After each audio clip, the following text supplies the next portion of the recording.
Joining me now is the Executive Director, Center for Citizens with Disabilities, David Anyele. David, it's good to see you this morning. It's my pleasure. It's a rainy morning, but yes. It's really good you made it here. Thank now, you. Talk to us. Recently, we celebrated the signing of the Act Against Discrimination against disability or people living with disability in Nigeria. Now, today we're drawing this attention again to the realities. What has changed since the President signed that bill into law? Well, it is awareness.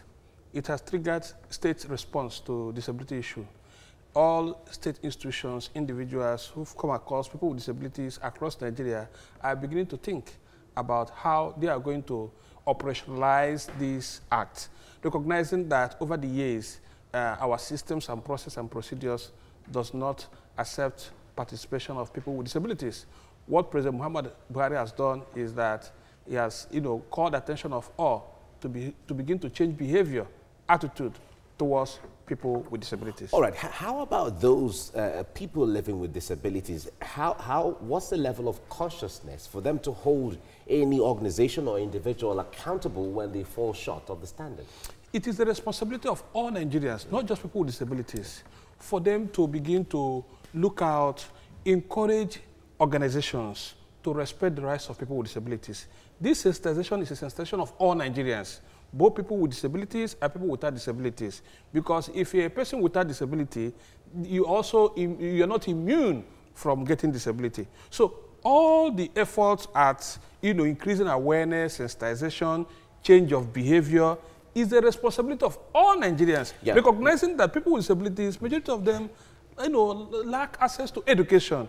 Even this sense of self-worth is also missing within them. Nigerians are very religious and cultural people. What is the role of religion in trying to talk about the sensitization you're talking about? Because people have, almost everyone has attachment to one religion or the other. How are you using religion and even the culture to drive home this point? In fact, part of the things we did during the course of struggle for the assent of the Disability Act is to draw the support of religious leaders for them to pray, for its attainment. Now that we have secured the law, it is our responsibility also for us to educate.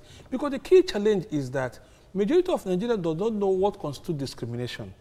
Because people with disabilities have lived with discrimination for many years that they don't even know when they are discriminated. I always tell people, one day I was in my church and I told them that the day they signed this bill, and I was sharing the testimony of God's faithfulness to people with disabilities in Nigeria. And I told them that even as I stay with them, that I'm discriminated from time to time. They were all looking at me. And I was telling them how they discriminate against me. And I guess they were just wondering. Yes, how do you discriminate against you? No, but I'm glad you understand this and you're driving this point home. And we look forward to seeing changes as we move forward. That's our expectation. David Anyele, thank you very much for coming. I'm happy to be here. Right. Well, Executive Director, Center for Citizens with Disability, David Anyele, joins us in the studio now to talk more on this issue of persons living with disability, especially discrimination. Now, where is the place of children, the provision made for children? Are you creating awareness to parents, especially despite the fact that laws have been made? Are you working with schools to ensure that children are also not discriminated against?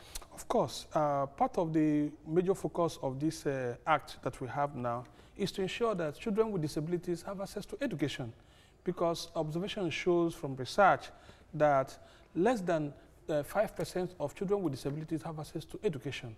And what that means is that parents need to be sensitized. Here in Lagos State in particular, it is free education for children with disabilities. Sensitizing, parents need to be sensitized is one major issue that some persons have faced, because some parents do not want to take their children out for fear of they being discriminated against. And that is where, we continue to talk. And I'm glad that TVC is highlighting this issue. And anybody under the influence of this program should know that discrimination is not tolerated here in Lagos State. Be you a child, be you adult, living with disability. In particular, here in Lagos State and Nigeria as a whole, what that means is that every parent is expected to bring out his or her, children with disability for them to have education, because education is critical. Now, environment, building the capacity of teachers to tolerate and accept and change attitudes towards children with disability.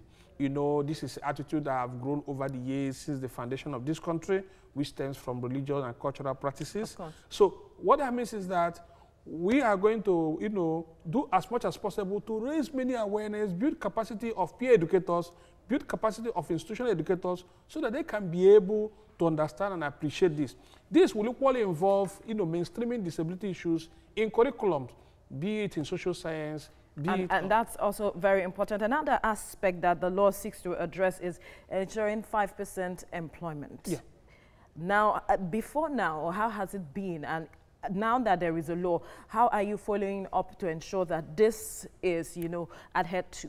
Yeah, before now, people with disabilities are denied access to employment, basically by reason of environment, by reason of attitude. When the environment is not accessible to people with disabilities, the quest to go to seek for employment in such a situation becomes, you know, not attractive.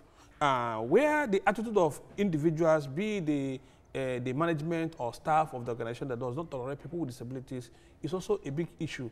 I have, you know, lots of, you know, requests for intervention in the workplace. But with the coming into place of this law, our intention is to educate the group like NACA, you know, Nigerian Employment Consultative Assembly Group, the Manufacturer Association of Nigeria, the HR group, so that they begin to understand their role and responsibility in hiring people with disabilities. With this law, are you now saying that everything that has to do with discrimination, this law has addressed it, and it's going to be, there's going to be an end to anything called discrimination? This law provide access, provide entry point that will help to change behavior of organization. As I always say, what organizations need to do now is to conduct audit of their process and processes, to identify disability gap. If they're able to identify attitude of the organization, attitude of their services to people with disabilities, that there are gaps, then they begin to find a way to close it. We have a moratorium of 5 years for such organization to do that, so as to ensure that between now and the next 5 years, they are all compliant to the provisions of the law. David Aniele, thank you for your time on TVC Breakfast. I'm grateful.